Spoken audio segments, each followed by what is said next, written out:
मैं आप सभी से पूछना चाहूंगा कि धनतेरस कब और क्यों मनाई जाती है और इस दिन में हम क्या करते हैं। आप में से कौन कौन बताना चाहेगा? बेटा, धनतेरस कार्तिक माह के कृष्ण पक्ष की त्रयोदशी को मनाते हैं। पुरानी कथा बताती है कि इस दिन ही भगवान धन्वंतरी कलश लेकर समुद्र के बाहर प्रकट हुए थे, इसीलिए इसे धन्वंतरी त्रयोदशी भी कहते हैं। अरे वाह, ये तो आपने बिल्कुल सही बताया। और अब आप यहाँ बैठे लोगों को ये भी बता दें कि इस दिन में किया क्या जाता है। इस दिन बर्तन और चांदी के सिक्के खरीदते हैं। बिल्कुल सही, क्योंकि फ्रेंड्स, ऐसा माना जाता है कि सिक्के और मेटल के बर्तन खरीदने से 13 टाइम्स प्रॉफिट होता है, क्योंकि धन्वंतरी भगवान का कलश भी धातु का बना था। इसलिए नए बर्तन खरीदने की प्रथा है जो आज तक कायम है।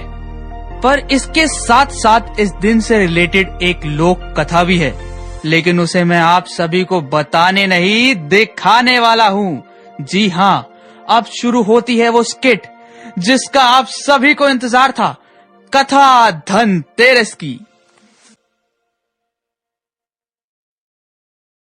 राजा हिम अपने पुत्र के विवाह को लेकर चिंतित हैं।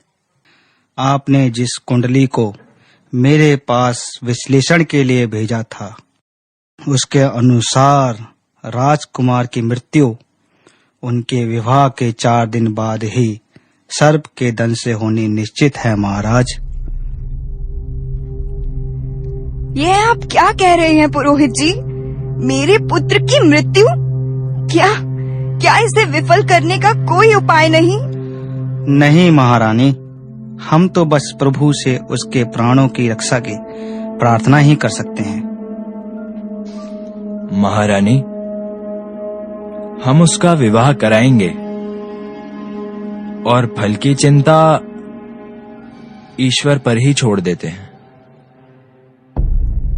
राजा ने योग्य राजकुमारी से राजकुमार का विवाह संपन्न करवा दिया।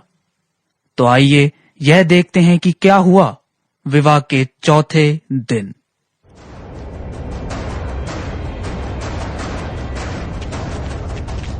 सिपाही, सेनापति को शीघ्र बुलाओ। महाराज की जय हो। जी महाराज। सुरक्षा पहरा बढ़ा दो, कोई भी महल के भीतर ना आने पाए। मैं किसी भी प्रकार की कोई चूक नहीं चाहता हूँ।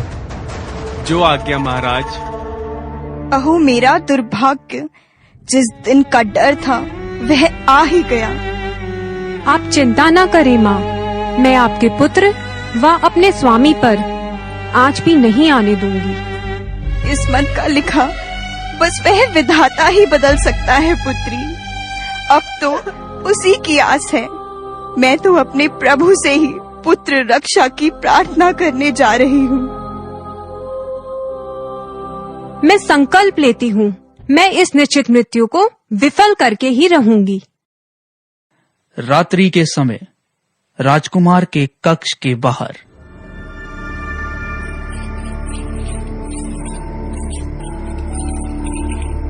तुमने रानी को देखा? यह सोने चांदी के सिक्के एकत्रित करके कक्ष के बाहर क्यों रख रही हैं? और राजकुमार के चारों ओर दिए भी जला दिए हैं। अरे तुम्हें नहीं पता, आज राजकुमार को लेने स्वयं यमराज सर्प रूप में आने वाले हैं, इसीलिए रानी ने यह युक्ति सोची है। चलो देखते हैं क्या होता है। यह रात्रि तो बहुत कठिनाई से कटेगी। अरे अरे, क्या हुआ? सब कहाँ भाग रहे हैं? बाप रे, इतना विशाल सर्प, भागो! आपको जानना है कि इसके आगे क्या हुआ? तो चलिए मैं आपको बताता हूँ। इसके बाद सोने के अंबार को चौखट पर देख और हिम के पुत्र को दीपों के प्रकाश के बीच जगता देख यमराज प्रसन्न हो गए और वे राजकुमार के प्राण हरे बिना ही चले गए। इसीलिए इस दिन यम देवता के नाम पर दिए जलाए जाते हैं और यह दिन यम दीप दान नाम से भी प्रचलित है। इस कथा के पीछे गहरा आध्यात्मिक रहस्य है। वह यह है कि 4 रातें प्रतीक हैं हमारी 4 अवस्थाओं की: शैशव अवस्था, बालपन, युवा अवस्था, वृद्धावस्था, जिसके बीतने पर हम सभी के द्वार पर यमदूत दस्तक देते हैं। परंतु अगर हम मृत्यु की पीड़ा से बचना चाहते हैं तो हमें सोने और चांदी जैसे अपने विषय विकार और वासना को निकालकर बाहर करना पड़ेगा और साथ ही ईश्वरीय प्रकाश के दिए अपने भीतर प्रज्वलित करने पड़ेंगे।